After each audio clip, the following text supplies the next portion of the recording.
दे। आपका ये अंश जिसे मैंने भी पुत्र समान स्नेह किया था, अब मैं उसे आपको लौटा रहा।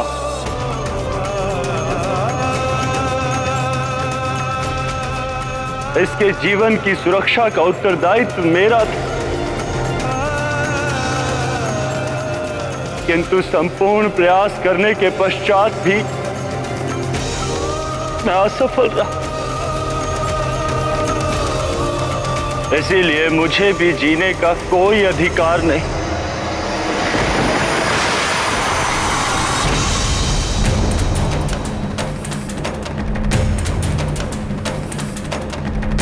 मारुति के अंत के साथ मेरा भी अंत होगा।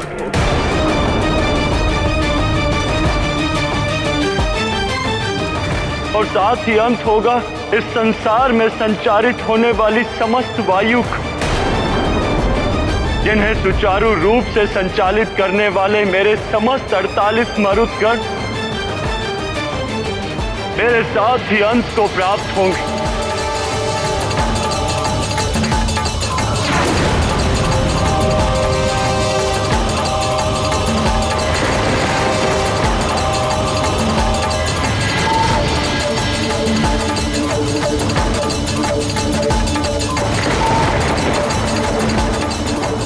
लगता है देवी लक्ष्मी भी रुष्ट हो गई हैं।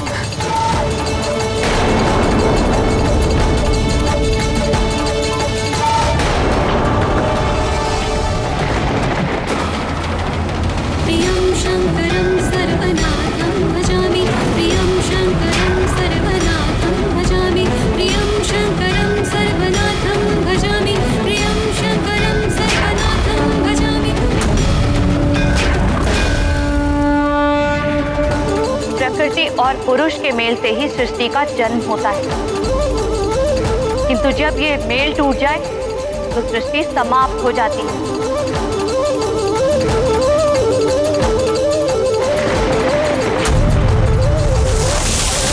प्रकृति का नाश अब मैं करूंगी।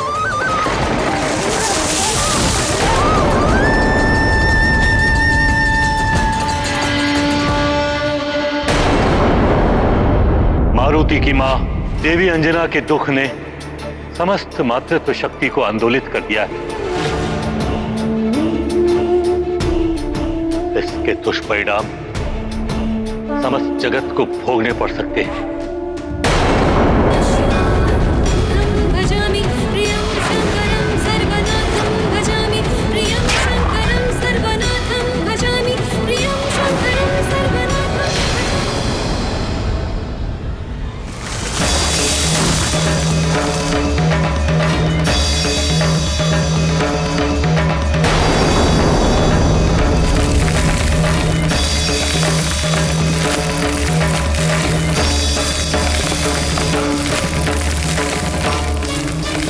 ये हो क्या रहा है?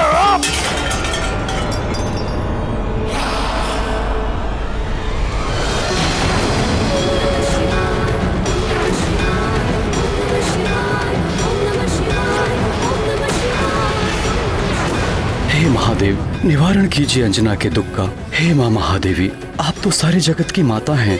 एक माँ की पीड़ा आप भली भांति समझ सकती हैं। आप ही अंजना की पीड़ा शांत कीजिए माता। यदि सृष्टि को बचाना है, सुचारू रूप से चलाना है, तो मारुति को जीवन दान दिए बिना ये संभव नहीं होगा। मारुति को जीवन दान देने के लिए बाध्य होना ही पड़ेगा सबको। हाँ, अन्यथा असमय प्रलय भी आ सकता है। मां सृष्टि करता है। 9 मास संतान को गर्भ में सहेज कर रखना बहुत बड़ी तपस्या है नारी की। वही तपस्या मां को मातृत्व शक्ति प्रदान करती है, और यही मातृत्व शक्ति संतान पर स्नेह और ममता लुटाती है। तो यही मां संतान को संकट में देखकर शक्ति स्वरूपा देवी बनकर संहार करने को भी तत्पर हो जाती है। यहां तक कि सृष्टि से लेकर ईश्वर तक भी मातृत्व की शक्ति के समक्ष विवश हो जाते हैं। किंतु प्रभु, इंद्रदेव का हट भी तो अनुचित था। प्रिय, इंद्रदेव सृष्टि के विधान की आड़ में अपने अनुचित कार्य को न्याय संगत सिद्ध करने में तत्पर थे, जबकि महादेव का कथन सत्य है कि किसी भी न्यायिक संहिता में उदारता का स्थान होना ही चाहिए, अन्यथा वो संहिता हत्या या शक्ति प्रदर्शन का साधन मात्र बनकर रह जाती है। अपने मद में चूर इंद्रदेव ये भी भूल गए थे कि उनके इस दुष्कृत्य के कारण सृष्टि को कितनी हानि हो रही थी।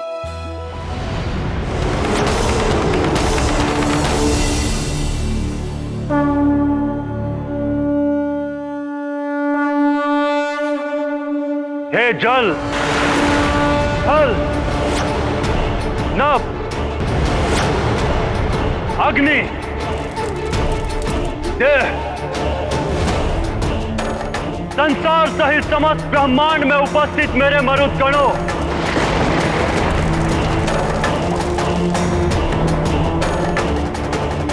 मैं वायुदेव आपका आवाहन करता हूं।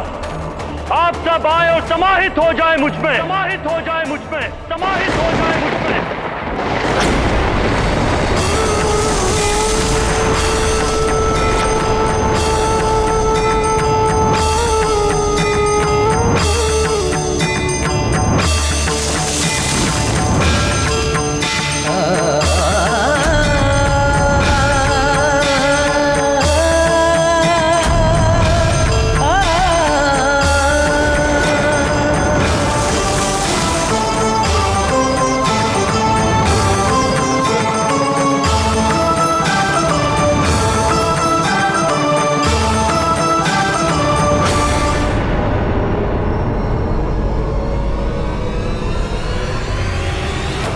सुमति, जय, विराट, समर, दीति सहित ब्रह्मांड में उपस्थित मेरे सभी 48 मरुदगणों, जल, थल, नभ, अग्नि, संसार सहित समस्त ब्रह्मांड को वायुहीन कर दो। लौट आओ मेरे पास। ये तुम्हारे अधिष्ठाता 49वें मरुद वायुदेव का आवाहन है तुम सबके लिए।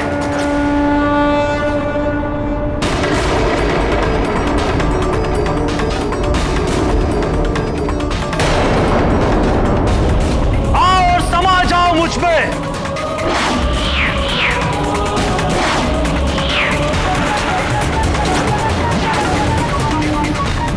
लौट आओ मेरे मरुदगणों, लौट आओ।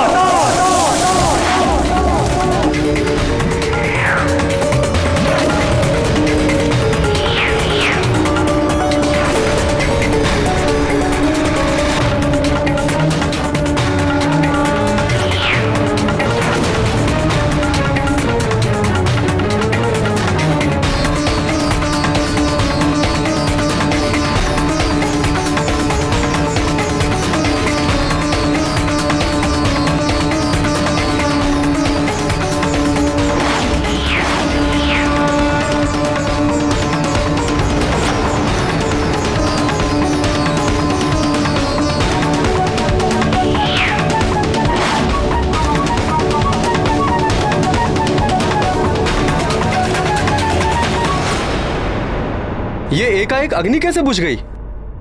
ये तो अशुभ संकेत है।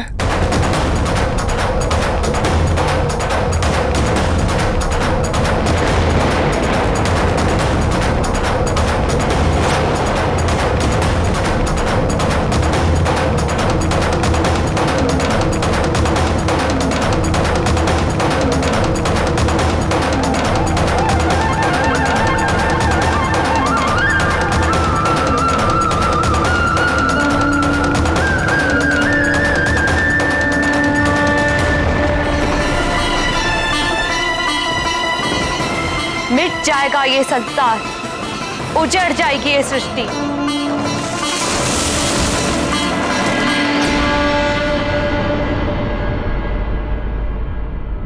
पृथ्वी की अधिष्ठात्री भूदेवी आप त्रिदेवियां ही नहीं, समस्त मातृत्व शक्ति आज संतप्त हो उठी है।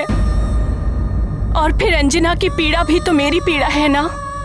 क्योंकि मारुति का जन्म तो मुझ पृथ्वी के उद्धार के कार्य में प्रभु श्री राम की सहायता के लिए हुआ था। यदि मारुति को जीवन दान नहीं मिला तो मैं समस्त पृथ्वी का नाश कर दूंगी। सब कुछ समाप्त हो जाएगा पृथ्वी पर।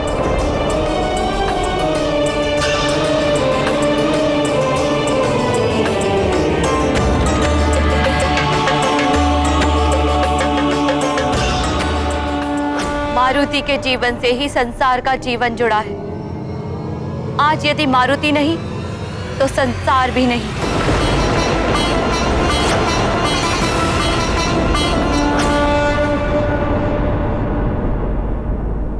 देवराज कुछ कीजिए।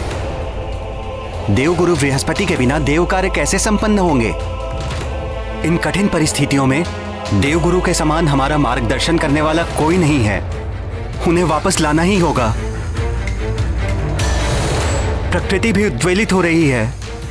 देवगुरु, इतनी चिंता करने की आवश्यकता नहीं है वरुण देव।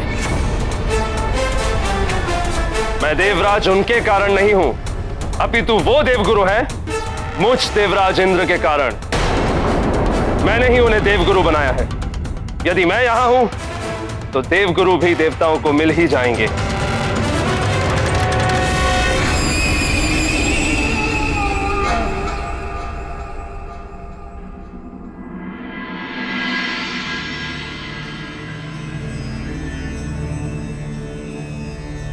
जयंत, मेरे पुत्र,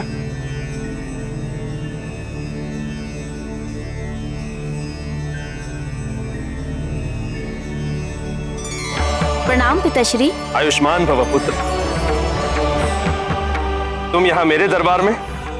हाँ पिताश्री, आप ही ने सुझाव दिया था ना कि मैं भी राज कार्यों में रुचि लूं, इसलिए मैं आज यहाँ उपस्थित हुआ हूँ। ये तो बहुत अच्छा किया तुमने। पिताश्री, सुना है गुरुदेव बृहस्पति ने देवगुरु पद त्याग दिया है। ऐसा क्या हो गया था जो वो रुष्ट हो गए? जयंत, मेरे पुत्र, राज कार्य में तुम्हारी रुचि देखकर मुझे बड़ी प्रसन्नता हुई। एक दिन देवराज का पद तुम्हें ही तो संभालना है पुत्र, किंतु तुम अभी अभी आए हो। राजकाज को देखो, समझो क्या क्या होता है, क्यों होता है, कैसे मैं समस्याओं का निवारण करता हूं। समय के साथ साथ तुम सब जान जाओ। जी पिताश्री। किस समय की प्रतीक्षा कर रहे हैं स्वामी? देवी शची। प्रणाम देवी। आप यहाँ? कुछ बड़ा अनर्थ हो उससे पहले ही हम संभल जाएं, इसीलिए मैंने यहाँ आने का निश्चय किया। कोई अनर्थ नहीं हो सकता देवी। किसी में इतना साहस नहीं जो मुझ महाबली देवराज इंद्र को हानि पहुंचा सके।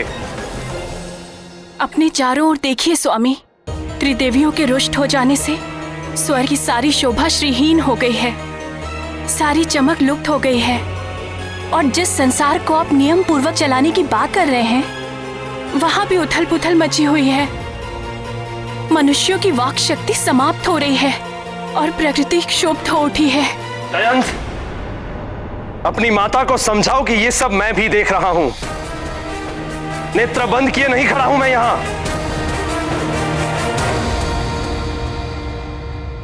किंतु नेत्रों से अहम का आवरण हटाकर देखिए स्वामी, सृष्टि संतप्त है, संसार मिटने वाला है मात्र आपके एक हट के कारण। स्वामी, मारुति को जीवन दान दिला दीजिए। इंद्राणी!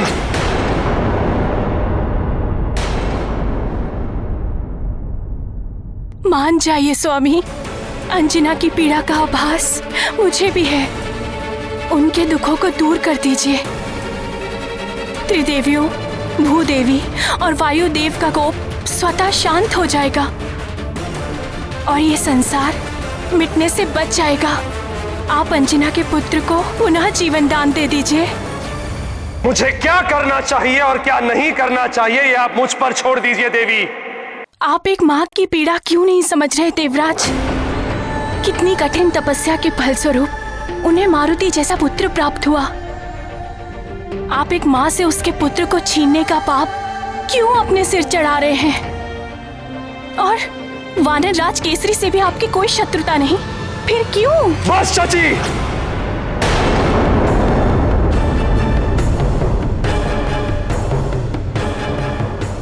मेरे कार्यों में हस्तक्षेप करने का अधिकार किसी को नहीं है, आपको भी नहीं। केसरी से किसी शत्रुता के कारण मैंने उस वानर बालक पर वज्र प्रहार नहीं किया है। मैंने केवल अपना राजधर्म निभाया है। प्रकृति के नियमों को जो भी भंग करता है उसे इसी प्रकार दंडित किया जाता है।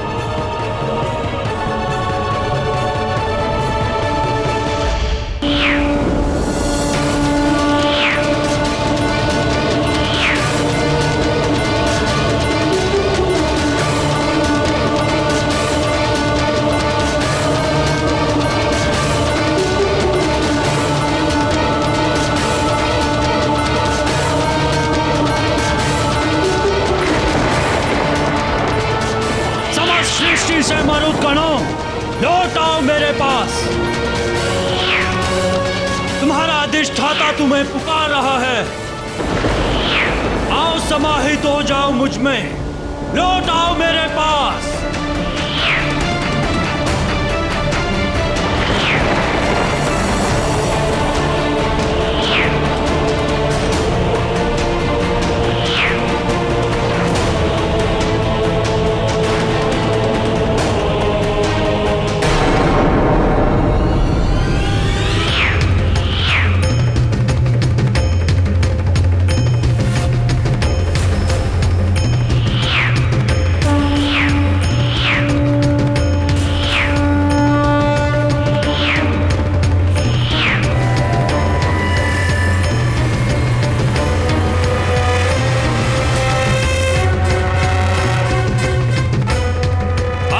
उस मरुद का आवाहन करता हूं जिससे सबको श्वास मिलती है, जो संसार के सभी जीवधारियों को जीवन देता है।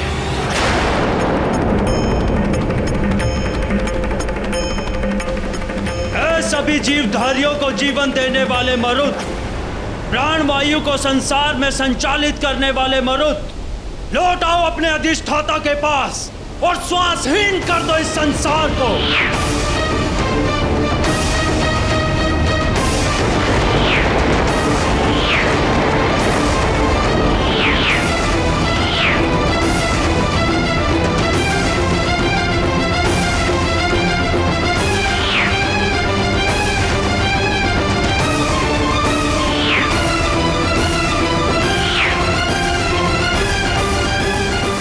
ईश्वर, ये क्या हो रहा है?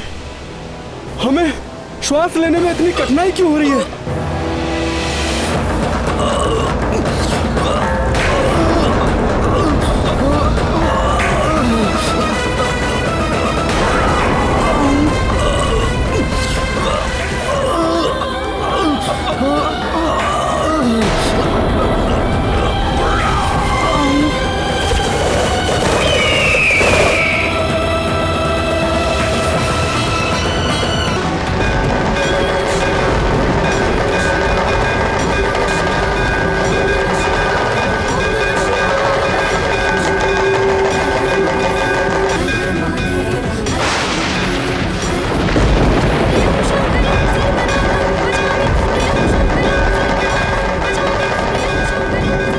सांस अटक रही है,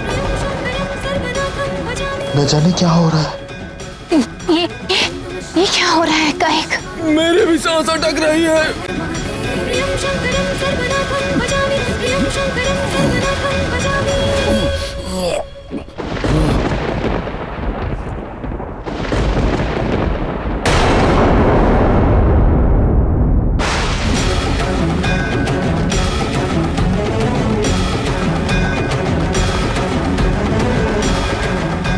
गुरु बृहस्पति, लगता है प्राणवायु समाप्त हो रही है।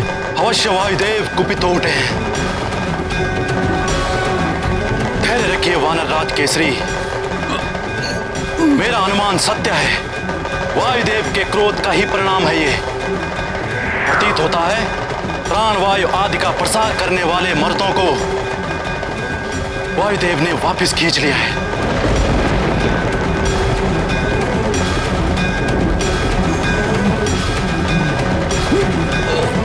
अंजना,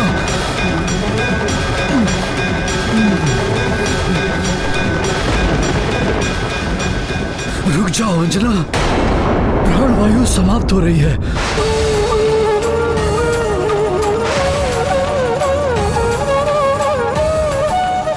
तुम्हारे प्राण भी संकट में पड़ जाएंगे। प्राण, मेरे प्राण मेरे पुत्र में बसे हैं। यदि मारुति लौट कर नहीं आया तो मैं यही नृत्य करते करते अपने प्राण त्याग दूंगी। देख लो देवताओं,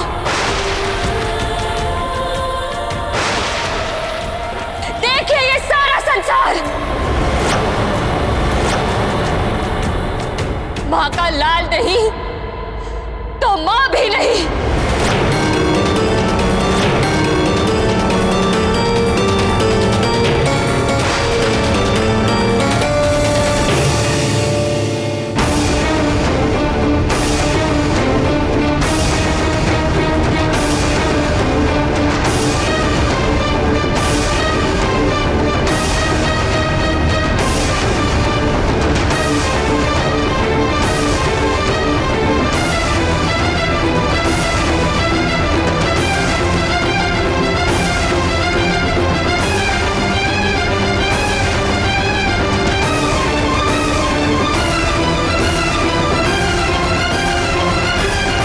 द्वारा प्राप्त कमल पुष्प मुरझाने पर अंजना अपने पुत्र मारुति के लिए विचलित हो उठती है और अपनी मातृ शक्ति को एक तांडव का रूप देती है। दूसरी ओर लंकेश रावण इंद्रदेव के द्वारा मारुति पर वज्र प्रहार का आनंद उत्सव मनाता है, किंतु इसी बीच इंद्रदेव के अपकृत्य से रुष्ट भूदेवी अपना प्रकोप आरंभ कर देती है और उधर त्रिदेवी भी रुष्ट होकर संसार को अपना प्रभाव दिखाती है। इधर वायुदेव महादेव के अंश अचेत मारुति को लाकर उन्हीं को समर्पित कर देते हैं। अब आगे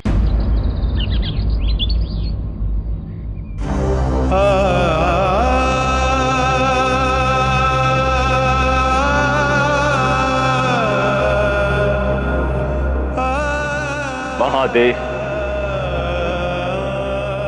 आपका ये अंश जिसे मैंने भी पुत्र समान स्नेह किया था, अब मैं उसे आपको लौटा रहा।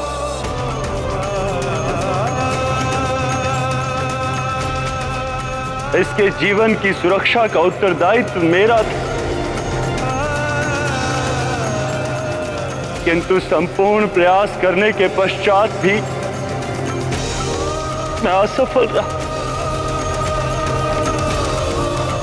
इसीलिए मुझे भी जीने का कोई अधिकार नहीं।